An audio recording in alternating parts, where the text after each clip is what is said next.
안녕하세요. 아틀라스입니다. 이번 24년도 1회차 측량기사 시험을 준비하면서 터득한 노하우를 영상으로 가볍게 촬영해 봤습니다. 꼼꼼한 해설보다는 내비와 같이 문제를 푸는 방향을 안내하는 과정으로 영상을 촬영했습니다. 이 영상을 보시고 후배님들이 보다 편리하게 필답형 시험을 준비할 수 있으면 좋겠습니다. 그리고 시작하기에 앞서 저는 최소 제곱법 문제를 버리고 공부를 했기 때문에 해당 내용은 다른 영상이나 검색을 통해서 개별 공부를 하시면 되겠습니다. 이번 단원에서는 트래버스 측량에서 나오는 유형을 살펴보겠습니다. 트래버스의 유형은 크게 결합, 폐합, 개방형 트래버스 세 가지가 나오는데요. 개방형 트래버스는 풀이 과정이 같으나 더 쉬운 유형이라서 이번 영상에서는 설명하지 않겠습니다. 트래버스 측량에서 중점을 둬야 하는 개념은 이제 결합 트래버스랑 폐합 트래버스에 따라서 컴퍼스 법칙으로 조정을 하냐, 트랜싯 법칙으로 조정을 하냐 인 개념인데요. 보통 결합 트래버스에서 컴퍼스 법칙을 이용해서 위거 경거를 조정을 하고 폐합 트래버스에서는 트랜싯 법칙을 이용해서 위거 경거 조정을 하게끔 나옵니다. 하지만 이게 꼭 붙어서 나오는 건 아니고 결합 트래버스에서 트랜시 법칙을 이용하라고 출제를 하기 때문에 문제를 꼼꼼히 읽어주시면 되겠습니다. 그러면은 컴퍼스 법칙과 트랜시 법칙의 차이가 뭐냐가 이제 중요한데요. 컴퍼스 법칙은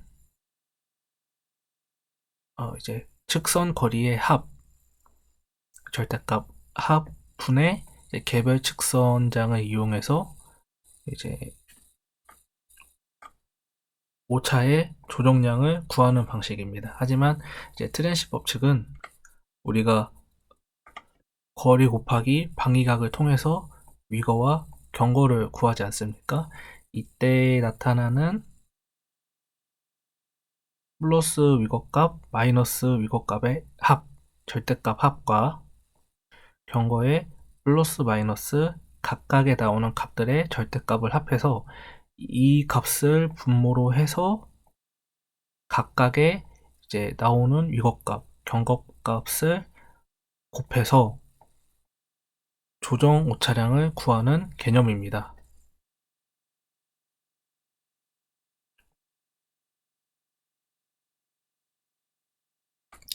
자, 이제 여러분이 트래버스 측량 문제를 접했다고 했을 때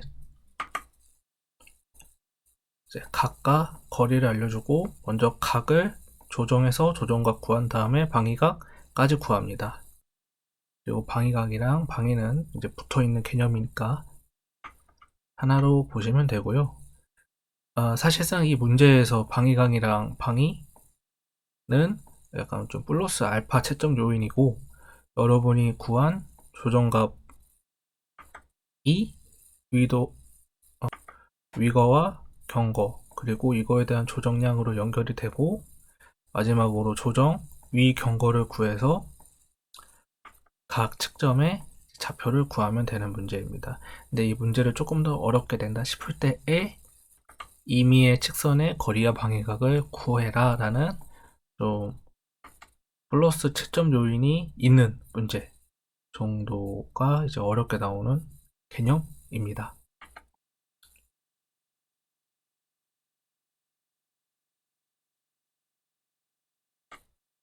지금 이 문제를 보면은 A로 시작해서 A로 끝나는 폐합 트래버스인데요.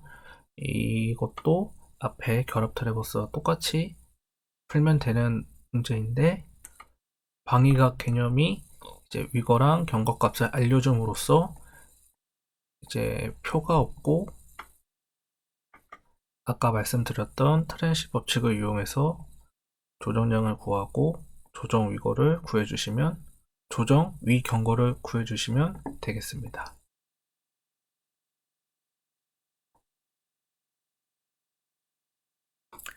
자, 다음으로 제가 좋아하는 오차론 문제입니다. 오차론을 공부를 하시다 보면은 평균 제곱근 오차, 뭐 표준 편차 등의 공식들이 좀 헷갈리실 거고, 특히나 LX를 준비하시는 분들은 이런 공식들을 구분해서 쓸 줄 아냐를 묻는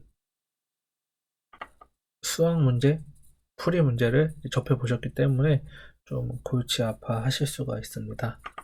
그럴 때 지금 이렇게 기사를 준비하면서 나오는 이 필답형 문제들이 소남기를 하기에 좀 도움을 줄 수 있는 문제인 것 같아서 저는 좀 기분 좋게 풀었습니다. 문제의 개념이 뭐냐면은 유형에 따라서 이제 평균 제곱급 오차를 이용하냐, 뭐 아니면은 표준 오차를 묻냐 정도의 차이로 구분할 수 있을 텐데요. 1번과 같은 유형의 경우에는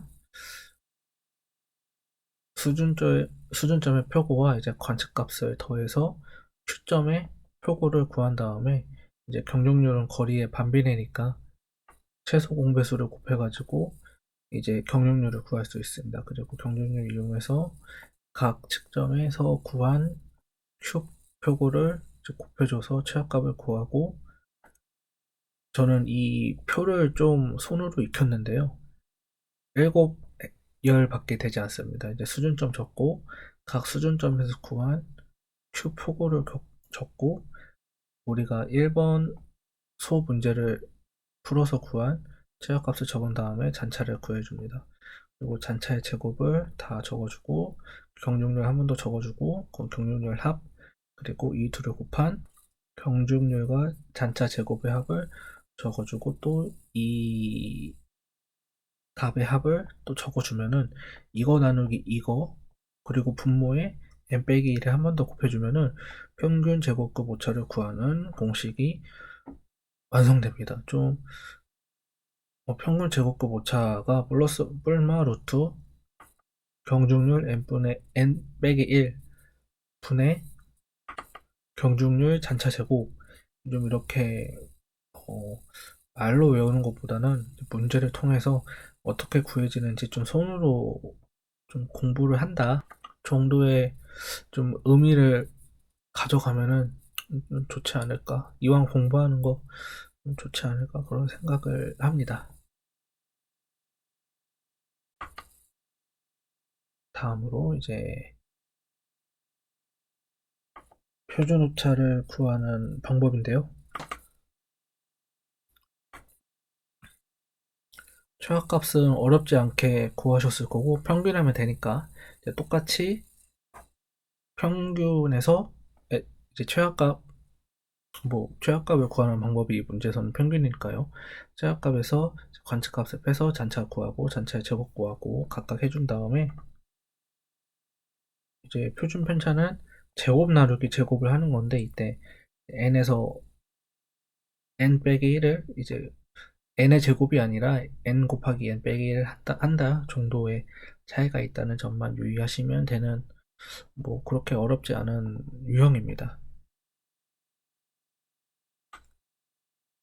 그리고 마지막 유형으로, 저는 이 개념이 자주 나오진 않는데 제 사촌 동생도 그렇고 또 같이 공부하시는 분 중 몇몇 분이 좀 물어봤었던 개념이라서 한번 안내를 해 보려고 합니다.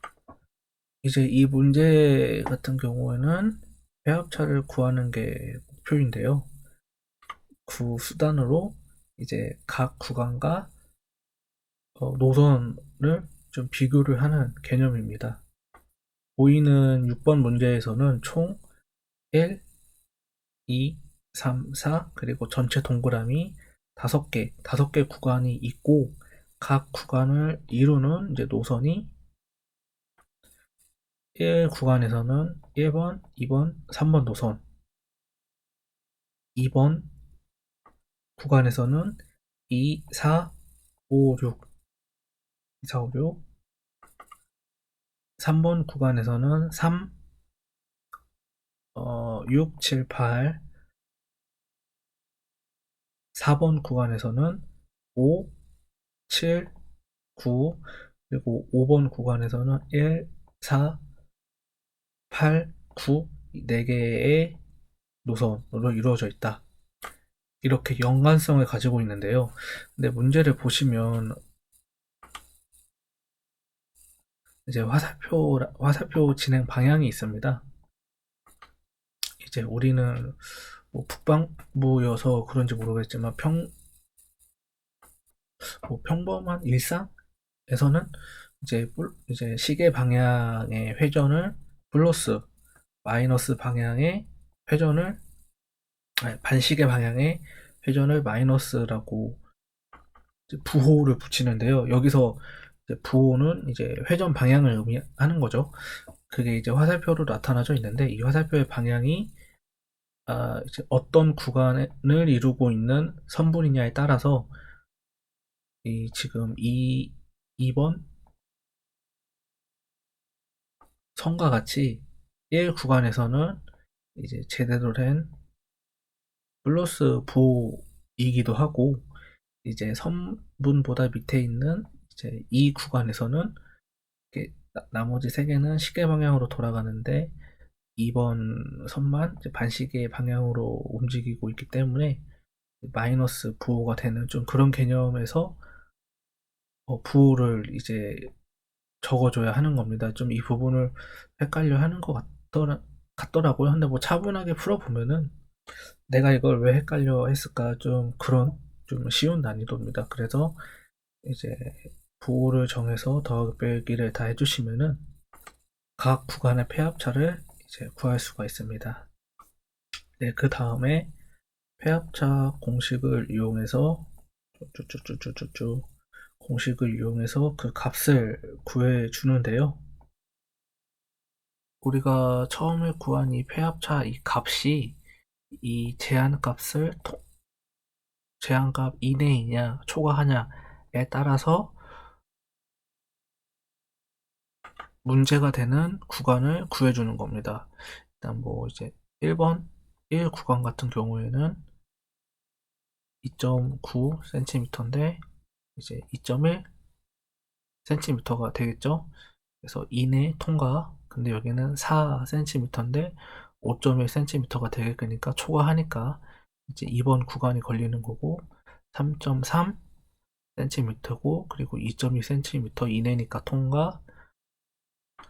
4번 구간에서는 3cm 이내여야 되는데 3.7cm가 나오니까 4번 구간도 이제 범위를 초과했으니까 걸리는 거고 마지막으로 5번 구간에서는 4cm인데 이제 2.9cm가 나오니까 이내여서 통과가 됩니다. 그러면은 2번 구간과 4번 구간이 문제가 된다는 얘기인데 2번 구간을 이루고 있는 선분은 4, 5, 6, 2이고 4번 구간을 이루고 있는 선분은 9, 7, 5입니다.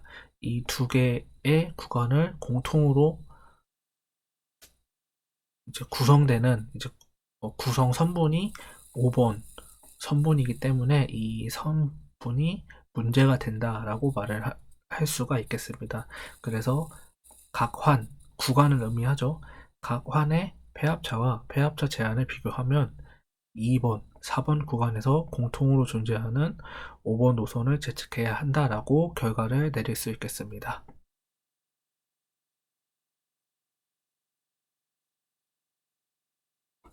자, 다음은 이제 GNSS 단원에서 이제 9X 유형을 볼 건데요.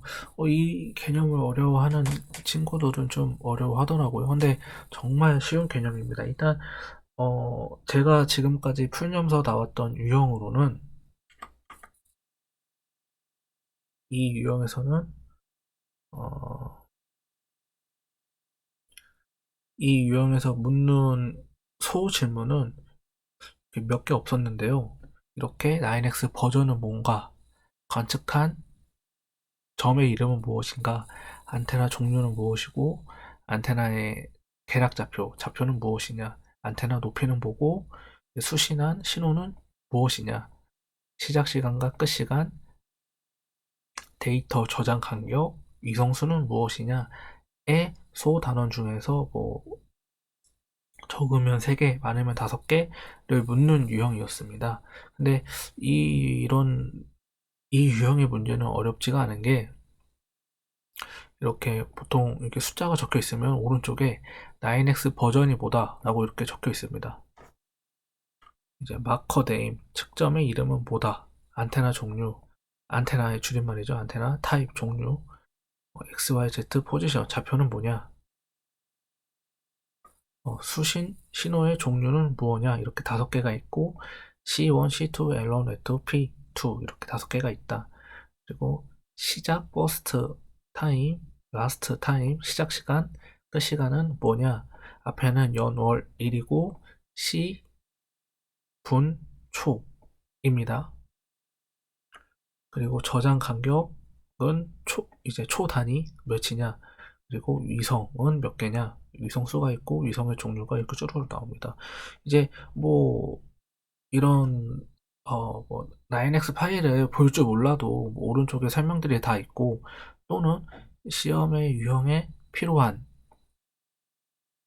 단어만 찾을 줄 알면은 그렇게 어려운 유형이 아니니까 좀 이 개념을 쉽게 생각을 했으면 좋겠습니다. 저는 이제 연습 문제를 풀 때 좀 옛날 유형 그리고 좀 최신 유형 좀 이렇게 차이가 뭐 있더라 하지만 최신 유형도 오른쪽에 다 왼쪽에 있는 숫자나 단어들이 뭘 의미하는지 나와 있기 때문에 그렇게 어려운 개념은 아니라고 생각을 합니다. 이 문제의 경우는 이제 위성의 개수를 묻는데 여기서 이제 위성의 개수가 없었던 거예요. 그래가지고 잘 찾아보니까 이렇게 10개가 있고 G26, G23, G16, G14 이렇게 총 10개가 있다. 이렇게 한 줄로 표시를 했던 문제더라고요. 그래서 좀 이거를 찾아서 이제 10개라고 적었던 좀 요즘에는 뭐 이렇게 나오는 것 같더라 정도의 말을 해드리고 싶어서 첨가해 봤습니다. 다음은 면적 및 최적 단원에서 나오는 유형입니다. 이 단원에서는 이제 토공량이라는 3차원 최적을 구하는 개념과 이제 좌표를 던져주고 2차원 평면 면적을 구하는 개념 이렇게 2개의 유형이 주로 많이 나오는데요. 이제 비전공자분들이 기사 준비를 하실 때 토공량 구하는 개념을 많이 어려워하시더라고요. 제가 PPT로 정리한 유형은 있는데 이제 그거를 따로 깜빡하고 안 집어넣고 그냥 그냥 입으로 설명만 해드리겠습니다. 먼저 최적을 구할 때는 이렇게 세로 4, 가로 8 곱하기에 사각형이 이 문제 같은 경우는 7개가 있는데 최적을 구할 때는 이 평면의 면적 곱하기 높이를 하는데 높이를 다 더해서 4로 나누면 높이의 평균이 나오잖아요. 그 값을 7개를 각각 구해주고 더하는 그런 개념입니다. 근데 이거를 한 번에 구하면 쉬운데 한 번에 구하려고 하니 그 공식이 어렵게 느껴질 수가 있는 겁니다. 저 같은 경우에는 가장 모서리에 한 번만 반영이 되는 높이를 파란색으로 체크를 했고요. 이제 이 삼각형에서 한 번, 또 옆에 마주하는 삼각형에서 한 번, 2번이 반영되는 높이를 초록색으로 이렇게 표시를 했고요. 그리고 하나, 둘, 셋. 세 번째는 빨간색. 그리고 네 번째, 4번 반영되는 높이는 이제 노란색으로 표현을 해서 곱하기 반영 횟수 곱하기 그리고 그 색깔의 이제 합을 해서 4로 나눠주면은 이 7개 사각형의 평균 높이, 평균이 반영된 이제 토공량 높이를 구할 수 있습니다. 네. 그래서 저 같은 경우에는 이제 1번 문제 토공량 V1을 구해라 했을 때 가로 세로 높이 곱해서 이렇게 값을 구하고 표고를 정해 주었을 때는 면적 곱하기 정해진 표고 곱하기 삼각형의 개수를 하면은 이제 얼추 비슷한 규모의 최적이 나옵니다. 그래서 이 둘을 비교를 해서 이제 성토 또는 이제 절토량을 구할 수 있고요. 지금 이 성토랑 절토랑 부호를 많이 이제 헷갈려 하시는 분들이 계시는데, 저는 막 공식 같은 거는 외우지 않고 좀 직관적으로 생각을 합니다. 우리가 목표로 하는 값은 2번의 토공량인데, 실제의 토공량은 1번과 같을 때 이 값이 2번 목표 토공량으로 가려면은 어떻게 해야 하냐. 마이너스, 이 문제 같은 경우에서는 마이너스 36 세제곱미터, 즉 깎아내야 하는 양이 36 세제곱미터이기 때문에 깎아낸다는 거는 절토를 의미하니까 절토량은 36 세제곱미터다. 저는 이렇게 풀이를 합니다. 그리고 절토량, 성토량이 없도록 하기 위한 뭐 어떻게 표현을 하면은 평균 표고를 구하라고 볼 수 있는데, 이 문제 같은 경우에서는 1번 토공량을 구할 때 필요한 높이를 사각형의 개수 7로 나누면은 성토도 절토도 없는 표고 값을 좀 수월하게 구할 수가 있습니다. 근데 저도 가끔 문제를 풀다가 이거를 4로 나눠야 될지 아니면 사각형의 개수로 나눠야 되는지 가끔씩 헷갈리는데, 이제 그럴 때는 이제 2번을 먼저 구해가지고 대략적인 이제 규모의 값을 구한 다음에 이 다 더한 값을 4로 나눴을 때의 값, 7로 나눴을 때의 값을 찾아서 이거랑 비교했을 때 현저하게 차이가 나지 않는 값을 답으로 찾는, 좀 역으로 유추하는 그런 개념의 방법도 간간히 사용을 합니다. 이제 그 다음에 좌표를 이용해서 면적을 구하는 방법도 있는데요. 유형도 있는데요. 이런 유형 같은 경우에는 면적을 계산하는 쉬운 방법이 있습니다. 제가 배운 개념은 지금 이 문제 같은 경우에서는 좌표를 다 알려줬지만, 예를 들면은 A의 점을 기준으로 B, C, D는 위거 몇, 경거 몇, 플러스 마이너스 그렇게 벌어져 있다. 좌표가 아니라 좀 상대적인 치수로 나오는 문제가 종종 있습니다. 이제 그럴 때에는 임의의 점을 기준으로 잡아서 얼마만큼 각각의 측점들이 떨어져 있는지 벌어져 있는지 그 값을 좌표로 잡아주면 되는데요. 쉬운 개념이니까 문제 풀면서 느끼실 거고, 그래서 다시 문제로 돌아와서 이 문제 같은 경우에는 어떻게 풀냐면은 이제 A, B, C, D 그리고 D에서 A로 이어져야 되니까 A를 한 번 더 적어주시고, 각 측점의 X좌표, Y좌표를 이렇게 표를 만들어서 적습니다. 그래서 이렇게 위로 곱했을 때의 총합, 밑으로 곱했을 때의 총합을 구해서 이 둘의 차를 구하면 이 면적이 배면적이라는 개념인데요. 개념이 어려운 유형이 아니라서 이제 한두 번 손으로 풀어보시면 좀 무난하게 풀이를 할 수 있을 겁니다. 자, 측량의 꽃이라고 말할 수 있는 사진 측량인데요. 사진 측량도 이제 계산 문제를 내면은 좀 많이 어렵게 나올 수 있는데, 근데 저는 사진 측량에서 나오는 계산 문제의 유형이 이제 한번 정리를 하고 나니까 좀 흐름이 있다. 네, 지금 다른 컴퓨터에 저장되어 있어가지고 보여드리지는 못하는데, 사진 측량에서 나오는 이제 면적이라든가 사진 매수를 구하는 계산식은 흐름이 있기 때문에 생각보다 쉽고, 오히려 답지에서 좀 오타가 종종 발견이 되기 때문에 자기 소신대로 믿고 풀었으면 좋겠다 를 말하고 싶습니다. 이제 여러 가지 유형이 있는데요.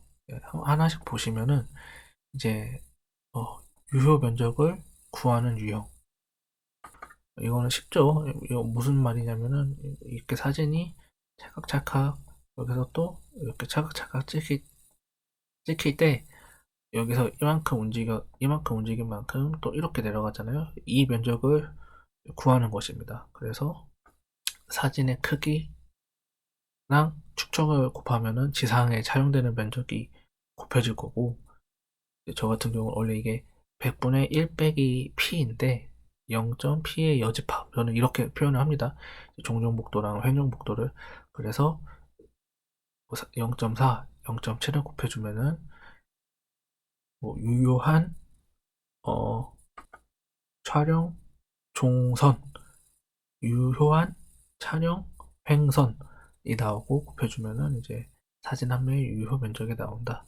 이제 이 문제 같은 경우에는 모델 수를 구하라고 물어봤는데 이제 사진의 매수를 구하는 식이 적혀 있더라고요. 근데 이제 사진은 번들, 사진 한 장을 번들이라고 부르고 두 장부터 한 쌍이 돼서 모델이라고 부르기 때문에 좀 이 책에서의 해설이 정확하지가 않았다의 기억이 있습니다. 이제 총 모델 수는 이제 이 문제에서 같은 경우에는 촬영 이제 지역의 거리가 있지 않습니까? 각각의 종횡 촬영 길이로 이제 나눠주면은 이렇게 매수가 나오는데 올림을 해줘야겠죠. 해서 곱해주면은 총 모대수가 나온다. 동일한 문제에서 사진 매수를 구할 때는 촬영 지상 면적을 한 장의 유효 면적으로 곱한다.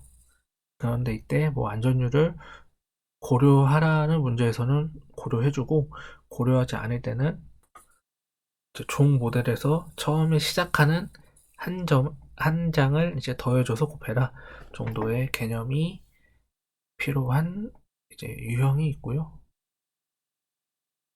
또 뭐 이 유형은 좀 사진 측량은 어려운 건 없는데 좀 이렇게 이제 풀이가 두 단계, 세 단계 좀 그런 문제가 좀 있는데, 이제 지상에서의 거리를 이제 사진상에서의 거리를 이제 지상으로 구했는데 알고 보니 이 거리가 이제 A, B점의 표고 차이가 있어가지고 빗면이더라. 이때 이 지상거리, 수평거리를 구해라. 좀 그런 개념입니다. 이것도 풀이 과정이 좀 그러니까 좀 손이 많이 가는 문제여서 그러지 개념은 쉬운 문제고요.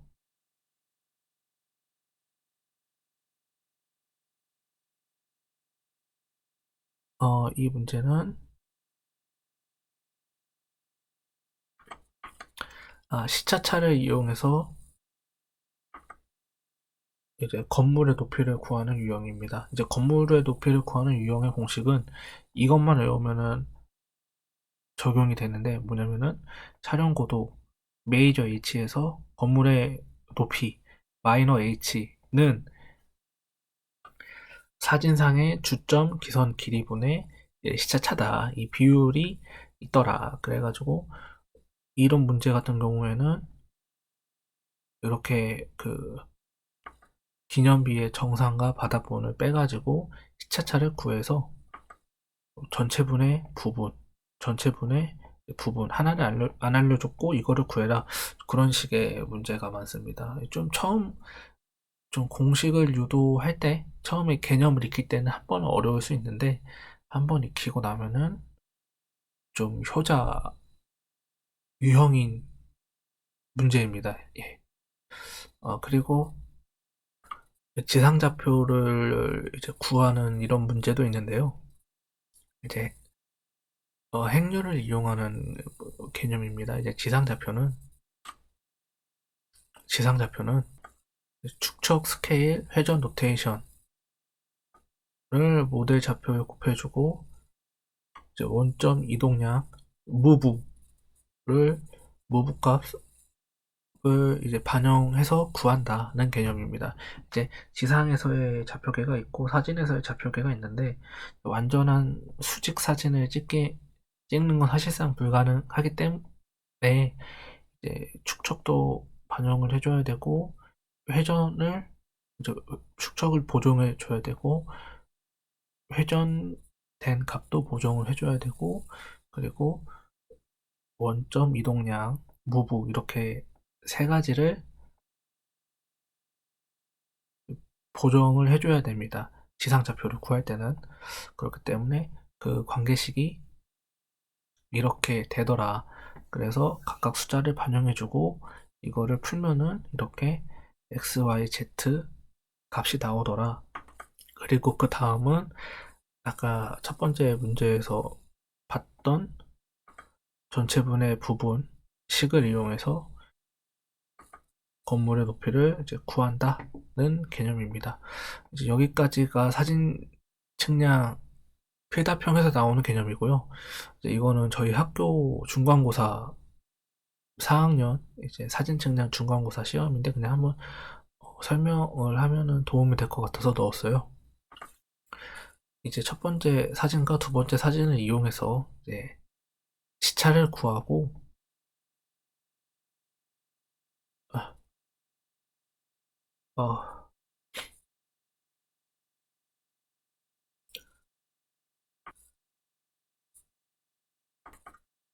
그리고 그거를 이용해서 또 A점의 좌표, B점의 좌표를 구할 수 있다라는 개념을 학교에서 좀 풀었는데, 이렇게까지 어렵지는 않더라고요. 이제 측량기사 필답형 시험 19회차 문제를 풀었을 때 이렇게 어려운 문제는 없었는데, 이제 사진 측량 문제는 제가 겪어보니까 최대한 어려운 문제를 풀어볼수록 그 밑에 깔려있는 개념들은 어, 다음에 풀 때 좀 쉽게 풀리더라 정도의 학습이 되더라 입니다. 다음으로 노선 측량 단원인데요. 이 단원은 좀 쉬운 개념이어서 공부하는 건 어렵지 않은데 좀 답지에서 좀 오타가 저는 좀 많이 보였던 그런 문제입니다. 노선 측량을 공부하실 때는 이제 반지름이랑 교각만 알면은 이 문제에 나오는 뭐 10개 소문제 무난하게 다 구할 수 있습니다. 그래서 반지름과 교각을 이용해서 각각의 뭐 위선 길이, 뭐 접선 길이, 곡선 길이 등의 개념이 어떻게 유도되는지 그 공식을 한번 손 공부를 해 보시면은 그렇게 어렵지 않게 풀 수 있을 거라 생각을 합니다. 다음으로 수준 측량 단원의 개념을 보겠습니다. 이제 이 문제는 보통 야장을 작성하는 그런 개념을 묻는데요. 야장 작성법이 뭐냐에 따라서 좀 풀이 과정에 조금씩 차이가 있지만 이제 후시와 전시 그리고 전시는 이기점과 중간점이 있는데 그 개념의 차이만 알고 계시면은 이것도 무난하게 풀이를 할 수 있으실 겁니다. 지금 화면에 보이는 3번 문제 같은 경우에는 이제 측량기사나 산업기사, 기사, 기능사 자격증 공부할 때 웨어 작업형 시험에서 나오는 유형을 개념 공부를 먼저 하실 수 있기 때문에 저는 좀 이런 문제는 좋은 문제 같습니다. 수준 측량도 그렇게 어려운 개념이 아니라서 별 설명 없이 넘어가겠습니다. 네, 이 문제는 뭐 단원을 어떻게 구분해야 될지는 모르겠는데 이 문제도 좀 물어보는 저도 어려워했던 문제인데 비해 너무 쉬운 개념이라서 설명을 해드리려고 하는데요. 뭐냐면은 이제 도역 코드가 이렇게 9자리가 있을 때 앞에 세 자리는 이제 위도와 경도를 표시하는 숫자이고 그 다음 둘, 둘, 둘 숫자는 각각 5만분의 1 축척일 때, 1만분의 1 축척일 때, 1000분의 1 축척일 때에 몇 번 도각 이냐 그 번호를 의미하는 숫자입니다. 즉 377-071218 도엽번호의 경우 이제 37도 127분 이 12는 그 생략해서 7만 쓴다고 합니다. 에 있는 5만 분의 1 축척에서의 5만 분의 1 축척 색인도에서의 이제 일곱 번째 도각 도엽을 의미하는 코드다. 그리고 여기에서 1만 분의 1 색인도에서는 다시 쪼갰을 때 12번 도엽을 의미하고 이거를 가지고 와서 1000분의 1 축척의 색인도에서는 이제 18번째 도엽을 의미하는데 그런 생각보다 단순했던 개념입니다. 그리고 마지막으로 이제 GIS 단원에서 이제 중첩 연산 기능에 따른 분류를 좀 말해봤는데요. 이 개념은 QGIS나 이제 ArcGIS에서 이제 네트워크 분석, 뭐 버퍼 분석 여러 가지 분석들을 이용하는데 그 각각의 레이어 결과값을 또 중첩 연산을 할 때의 이제 기능들입니다. 그러니까 무슨 말이냐면 너무 터무니없이 죽어있는 내용이 아니라 좀 실무에서 써먹을 수 있는 내용이라는 점인데요. 이 개념 좀 간단하게 짚어드리고 싶어서 넣어봤습니다. 교차는 인터셋, 교집합입니다. 그래서 이 삼각형에서 이 부분을 뺐을 때 지금 해당하는 부분이 여기만 있지 않습니까? 그래서 이렇게 나온다. 근데 이 해설지 모양이 좀 저는 해석을 이상하게 제가 한 해석에서는 답지가 이상하다고 생각을 한 게 뭐냐면 요 왼쪽에 있는 그림 3개는 이 방향으로 설명이 진행이 되는데 오른쪽에 있는 내용들은 여기에서 이걸 중첩했을 때 이 결과값이 나오더라 정도의 순서로 그림이 그려져 있는 것 같더라고요. 그래서 마저 설명을 하면은 이제 결합, 유니온은 이제 OR 또는 개념이었고요. 사각형에서 타원을 더했더니 이렇게 되었다.